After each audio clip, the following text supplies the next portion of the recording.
Hello my dear student. तो आज के वीडियो में हम बात करने वाले हैं 10th क्लास जैक बोर्ड के न्यू सिलेबस के बारे में 2021। तो आज हम बात करने वाले हैं भौतिक विज्ञान मतलब कि फिजिक्स के सिलेबस के बारे में कि फिजिक्स में जो साइंस बुक के जो फिजिक्स है उसमें कौन कौन सा चैप्टर है और कौन कौन सा टॉपिक कट हुआ है। तो चलिए शुरू करते हैं। सबसे पहला चैप्टर है हमारा प्रकाश परावर्तन तथा अपवर्तन। प्रकाश परावर्तन तथा अपवर्तन में कोई भी टॉपिक कट नहीं हुआ है, मतलब कि प्रकाश परावर्तन तथा अपवर्तन को हमें पूरा पढ़ना है, किसी भी टॉपिक इसमें कट नहीं किया गया है।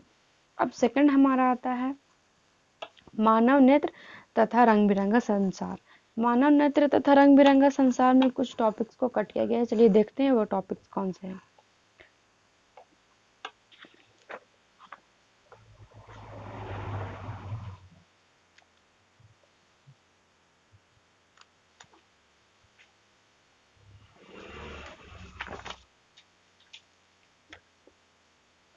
तो यहाँ पे मैंने मानव नेत्र तथा रंग बिरंगा संसार चैप्टर निकाल लिए।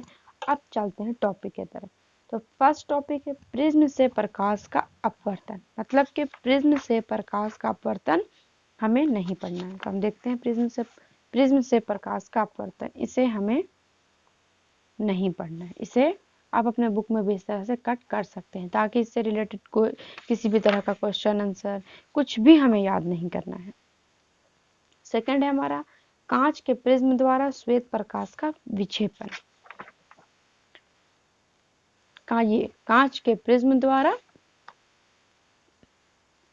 प्रकाश का विक्षेपन, इसे भी हमें नहीं पढ़ना है।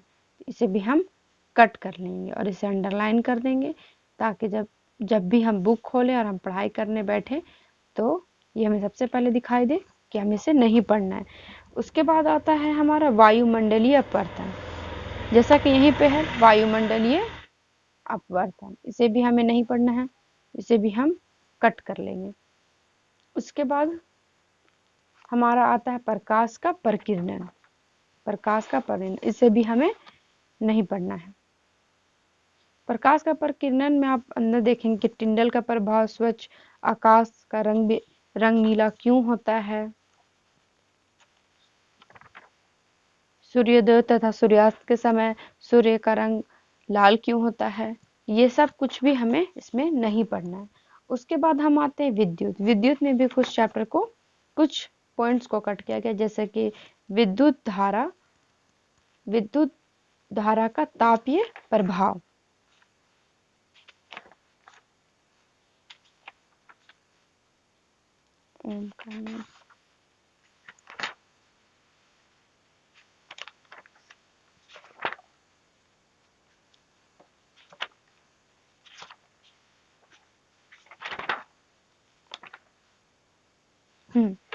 विद्युत धारा का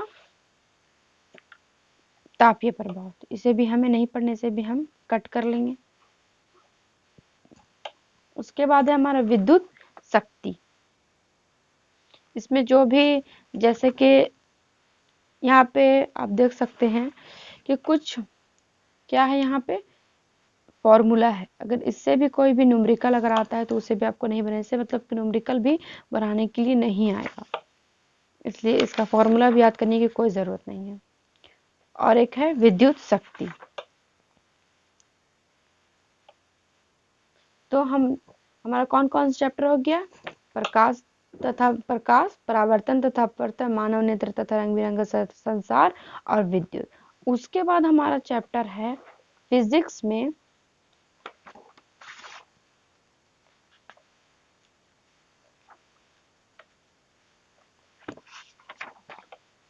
विद्युत धारा के चुंबकीय प्रभाव, इसे भी हमें पूरा पढ़ना है। उसके बाद ऊर्जा के स्रोत, इसे भी हमें पूरा पढ़ना है। मतलब कि फिजिक्स में सिर्फ 2 चैप्टर में ही उसके 2 चैप्टर का ही जो टॉपिक हो कट किया गया है, मानव नेत्र तथा रंग बिरंगा संसार और विद्युत। बाकी जो 3 चैप्टर है हमारा प्रकाश परावर्तन तथा अपवर्तन, विद्युत धारा के चुंबकीय प्रभाव और ऊर्जा के स्रोत, ये 3 चैप्टर को पूरा पढ़ना है। मतलब कि ये 3 चैप्टर से किसी भी तरह का कोई भी टॉपिक कट नहीं हुआ है, कोई भी क्वेश्चन आंसर कट नहीं हुआ, पूरे से पढ़ना है। और 2 चैप्टर जो है मानव नेत्र तथा रंग बिरंगा संसार जिसका टॉपिक मैंने अभी आप लोगों को बताया। उसके बाद है विद्युत जिसका टॉपिक भी मैंने आप लोगों को बताया। इसमें 2 टॉपिक है।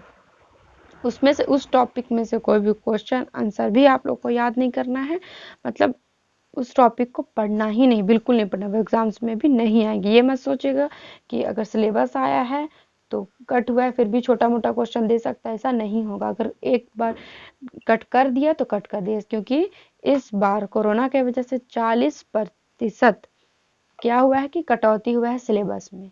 ठीक है, तो अब आई होप कि आप लोगों को आज का वीडियो अच्छा लगा हो और समझ में आया हो कि हमें भौतिक विज्ञान में क्या क्या पढ़ना है और क्या नहीं पढ़ना है। तो आज के लिए बस इतना ही। Thank you.